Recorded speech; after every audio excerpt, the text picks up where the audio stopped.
On a chilly morning in Nyarugenge Cell, Rwengera sector, Karongi district, Paul Kubwimana is seen busy picking tomatoes from a greenhouse with a smile on his face before transporting the yield to different markets. Inside Kubwimana's greenhouse, there are several rows, a meter apart, of tall tomato plants with fresh-looking fruits dangling from each that create a beautiful spectacle.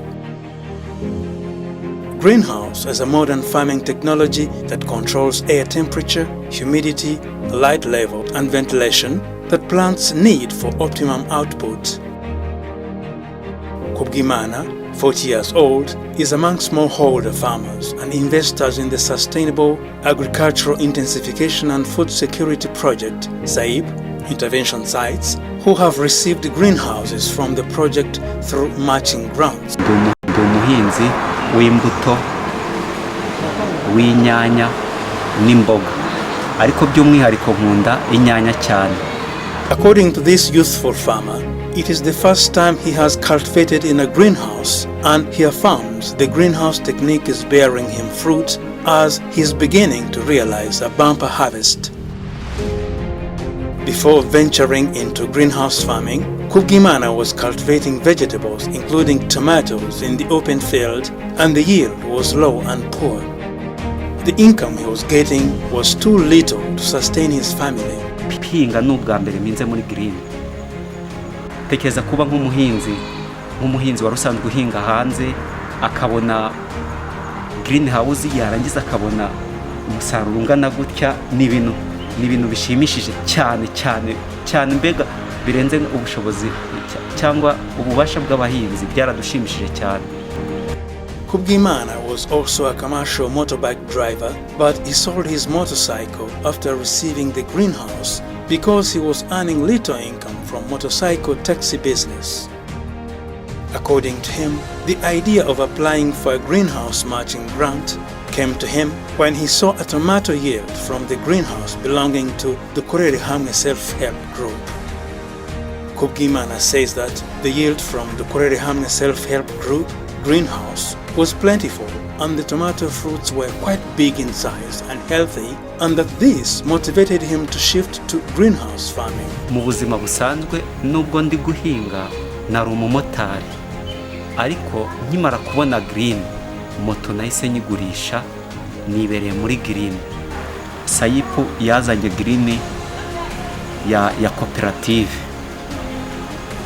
Nanjye mbonye umusaruro uvuye muri green ya cooperative, nsaba igitekerezo cyo kuvuga ngo i green umuntu ku giti cye yayibona.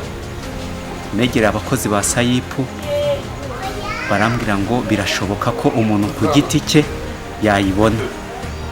Umukozi wa SAIP ndamubaza bigenda gute kugira ngo umuntu akore umushinga, ati nta kibazo twebwe abakozi ba SAIP tuzagukorera umushinga.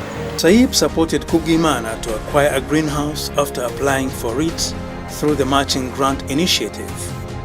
He has also received training on how to maintain it for the crops to thrive. According to him, compared to the open field production, where he earned slightly above 10,100 francs a week, the greenhouse technology has now turned around his fortunes, at times earning him as much as 150,100 francs a week. Nibwo bwa mbere ngize umusaruro mwinshi cyane w'imboga gutyo. SAIP yadushakiye umufatanyabikorwa w'isoko, ubu niho tuzijyana nk'ubu mu kanya izi zose muri kureba ngiye kuzigemura nzijyana i Kigali, ibiro byose ndakuramo ku bufatanye bwa SAIP.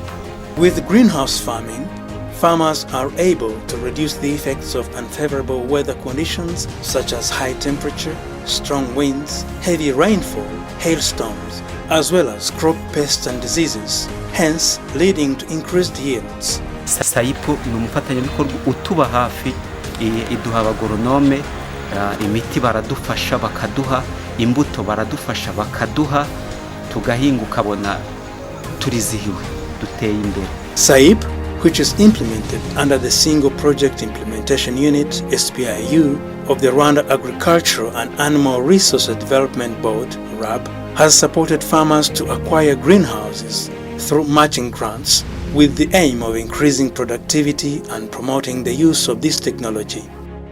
The project has put much emphasis on supporting smallholder farmers towards improving food security, market access, and household incomes in its areas of intervention across the country.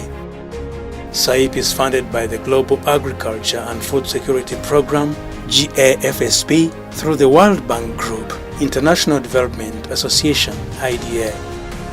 SAIP is currently implemented in the districts of Rulindo, Karongi, Rwamagana, Gatsibo, Rutsiro, Nyanza, Kayonza, and Nyabihu.